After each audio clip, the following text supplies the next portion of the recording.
What's up, guys? So I had initially decided to not make a video about this topic, but the latest news in the TFT saga is just so mind-blowingly stupid that I felt I had to say something.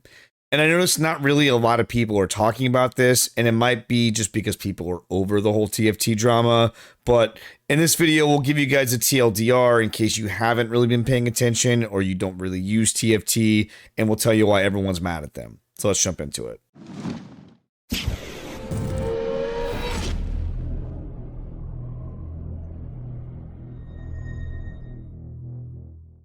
I'm going to try to stay as objective as possible in this video and simply just present the facts. I also want to explicitly state that I don't condone any sort of harassment towards Jenubu or anyone else that we're going to talk about in this video. I don't think I'm a big enough content creator to incite people to do that, and I think most of you that watch my content are pretty decent human beings and wouldn't do that sort of thing anyways, but I figured I'd put it out there just to be safe.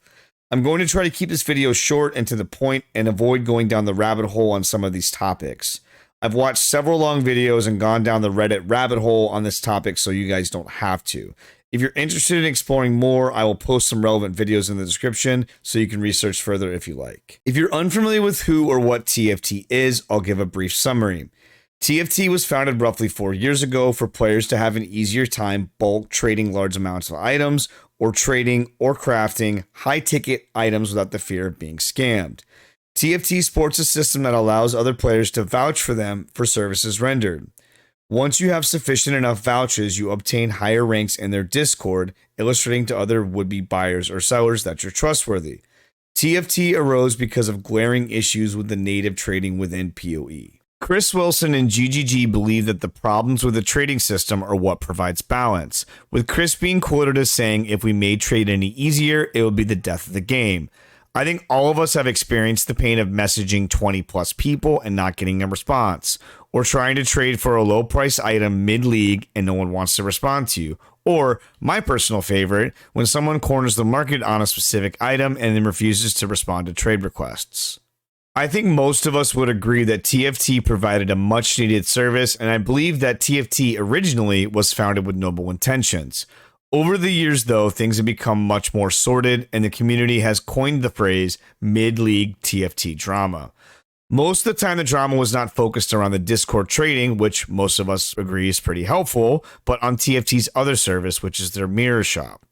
If you're unfamiliar with what a mirror shop is, TFT has several high-level crafters that make best-in-slot items. They will then post those items to their mirror shop, which you can copy with a mirror of Calandra and a fee. You have to provide the mirror, and the fee is usually several hundred divines, and in some instances, a mirror or two for highly sought-after items like best-in-slot bows. So why is everyone mad at TFT when it seems like most of the services that they provide are pretty helpful?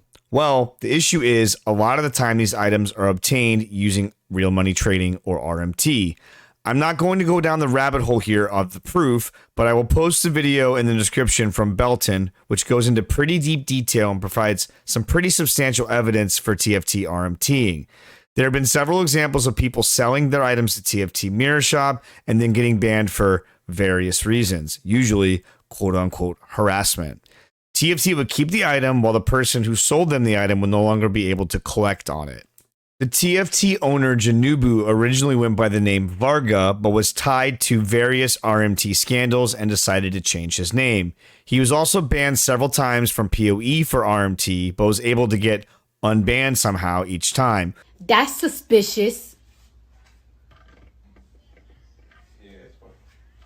That's weird. With rumors circulating that he has a direct line to Chris Wilson himself. Jenubu has been known to use predatory tactics to obtain the items that he wants for the mirror shop from players that either might not want to sell their items to him or might have accidentally underpriced their items. Some of these tactics include threatening to ban them, doxing them, getting them banned on Twitch, trying to get them banned on PoE, all while saying racist and vile things and publicly complaining about how he is always the victim of harassment. Now, while I understand that some of these claims are conjecture, there are quite a few screenshots that do support these accusations. TFT also seems to have a moderator on the PoE subreddit that would aggressively remove any posts that cast a negative light on TFT. Some of this is he said, she said sort of stuff, but there are screenshots, like I said, that do support this, and I'll post those in the description. If you've even glanced at the PoE subreddit in the last week, you've probably seen all the posts about TFT. So what makes this different than their typical mid-league drama stuff? Well, long story short, Jenubu got into a spat with Belton, which is a fairly popular PoE content creator. Belton said some nasty things to Jenubu, which made Jenubu angry, rightfully so. Jenubu, with all the givings of a megalomaniac gone crazy with power, bans Belton and literally every single person associated with him, even people that just happen to be in both Belton's Discord and the TFT Discord. This would ultimately be Jenubu's undoing, because he would end up banning 2 of the major crafters for TFT. One of the crafters went on record showing video footage of him RMTing some items to TFT, and he emailed GGG support with the evidence. Now, I understand that this is conjecture, and without actually having a copy of the video, it's still like a he said, she said sort of thing, but why would someone who has been playing the game as long as Quiddy has openly admit to RMT, potentially risking his account getting banned? So not only did GGG not ban the crafter Quiddy, but they also didn't take any action against TFT, which does raise quite a few eyebrows. Up until this point, there has been little to no evidence that TFT was RMTing. Most people just kind of assumed that they did, but they lacked the proof to show that they definitely were engaging in RMT. After the doxing accusation that was posted to Reddit and all the videos from Belton and various posts talking about all the shady dealings on TFT, Jenubu posted this gem to the TFT Discord, saying that he would not cave to crying posts on Reddit. It seems this post has now been removed from their Discord, and as of yesterday, Jenubu is stepping down as the leader of TFT.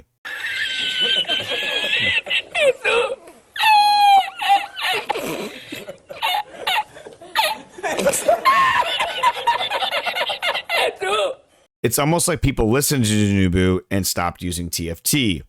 The funny part is that this announcement doesn't really change anything. I don't know if TFT just assumes no one who uses their service has ever created a Discord or what, but Jenubu is still the founder of the Discord. So, for example, this is my Discord, and the top role in my Discord is Head Panda, which is me, the server owner.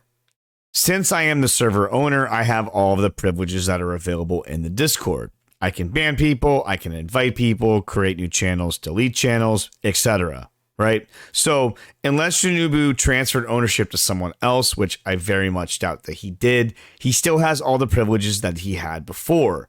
On top of that, the majority of the complaints and issues with TFT stem from the mirror shop, which, as the news update states, Jenubu will still be in charge of.